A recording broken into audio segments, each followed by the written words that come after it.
তাহলে এবার আমরা করব, একদিকে আছে দুইটা অঙ্ক, একদিকে আছে একটা অঙ্ক। তাহলে দুই অঙ্কের সংখ্যাকে আমরা এক অঙ্কের সংখ্যা দিয়ে গুণ করব, ঠিক আছে? দেখ আমরা কোশ্চেনটাকে সাজিয়ে নিই। 25 গুণিতক 2, ঠিক আছে? তাহলে আমরা জানি যে নামতা পড়তে হয় নিচে, তাই তো? এই যে নিচে কত আছে 2, তাহলে 2 কে দিয়ে আমরা নামতা পড়তে হবে। কতবার পড়তে হবে? এই যে এখানে একবার আছে, আমরা একক দশক লিখি, তাহলে একক দশক। আমরা যেভাবে যোগ করি বিয়োগ করি সেম এভাবেই আমরা গুণও করি।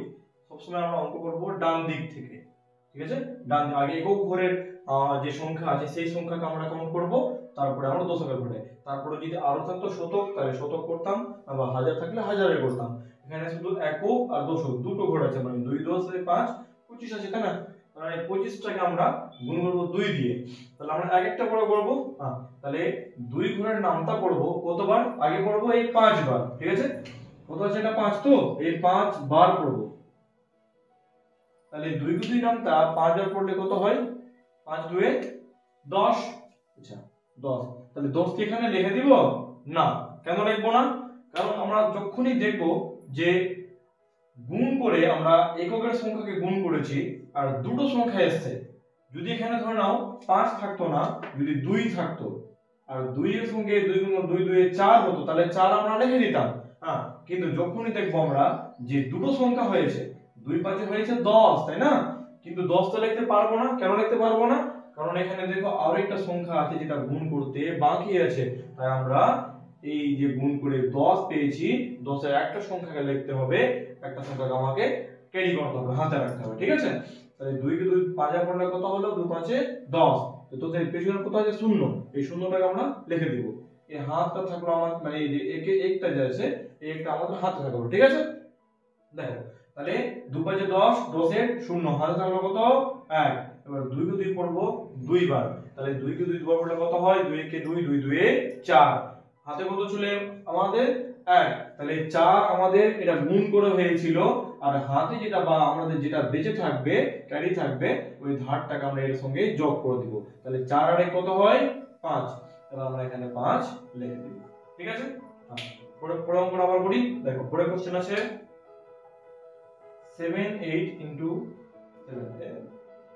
আচ্ছা তাহলে পরের অঙ্কটা আমরা করি 7 8 গুণিতক 7, ঠিক আছে? তাহলে আমরা কি করব? আমরা যেটা এইভাবে যেটা করেছি সেটা সেম এইভাবে আমরা সেইভাবে এটা করব। তাহলে 7 কে 7 করব কতবার? আমরা 8 বার। 7 কে 7 নামতা 8 বার করলে কত হয়? 7 এ 8 56। কত হয়? 56। তাহলে 56 এর পেছনে কত আছে? 6। 6টাকে লিখবো এখানে, আর 5টা আমাদের ধার থাকবে, তাই না? 5টা আমরা পরে অ্যাড করব। তাহলে 7 এ 56 এর 6, হাত আর কত আমাদের? 5। এবার 7 কে 7 নামতা করব, কতবার করব? 7 বার করব, ঠিক আছে? তাহলে 7 7 কত হয়? 49। হাতে কত ছিল আমাদের? 5। আমি কি বলেছিলাম যে যেটা ধার বা যেটা ক্যারি আমাদের হাতে থাকবে, যেটা যে সংখ্যাটা, সেটাকে তারপরের সংখ্যাটা গুণ করার পরে ওই ধারটাকে যোগ করে দিব। তাহলে 7 7 কত হয়? 49। আমার হাতে কত ছিল? 5। তাহলে 49 এর সঙ্গে আমরা 5 যোগ করলে কত পাই? আমরা 49 কত পাই? 54। কত পাই আমরা? 54, তাই না? তাহলে 54। তাহলে এখানে 54 লিখে দিব, কারণ সংখ্যা এখানে গুণ করতে আর নাই। তাহলে এখানে আমরা 54 লিখে দিলাম। এটা হলো আমাদের উত্তর। এটা আর কোশ্চেন আছে যে 56 গুণিতক 4, ঠিক আছে? তাহলে আমরা সেম এভাবেই করব। 4 কে 4 নামতা করব, কতবার করব আমরা? 6 বার। কারণ আমি আগেও বলেছি যে সবসময় আমরা অঙ্ক করব গুণ ডান দিক সংখ্যা থেকে, মানে এককের ঘর থেকে করব, তারপরে দশকের নামবো। তাহলে 4 6 কত হয়? 24। 24 এর কত লিখবো এখানে? 4। কত লিখবো? 4। কেন? দেখো 24 এর 4 থাকে, হাতে কত থাকলো আমাদের? 2। তাহলে 4 5 কত হয়? 20। আর হাতে কত ছিল?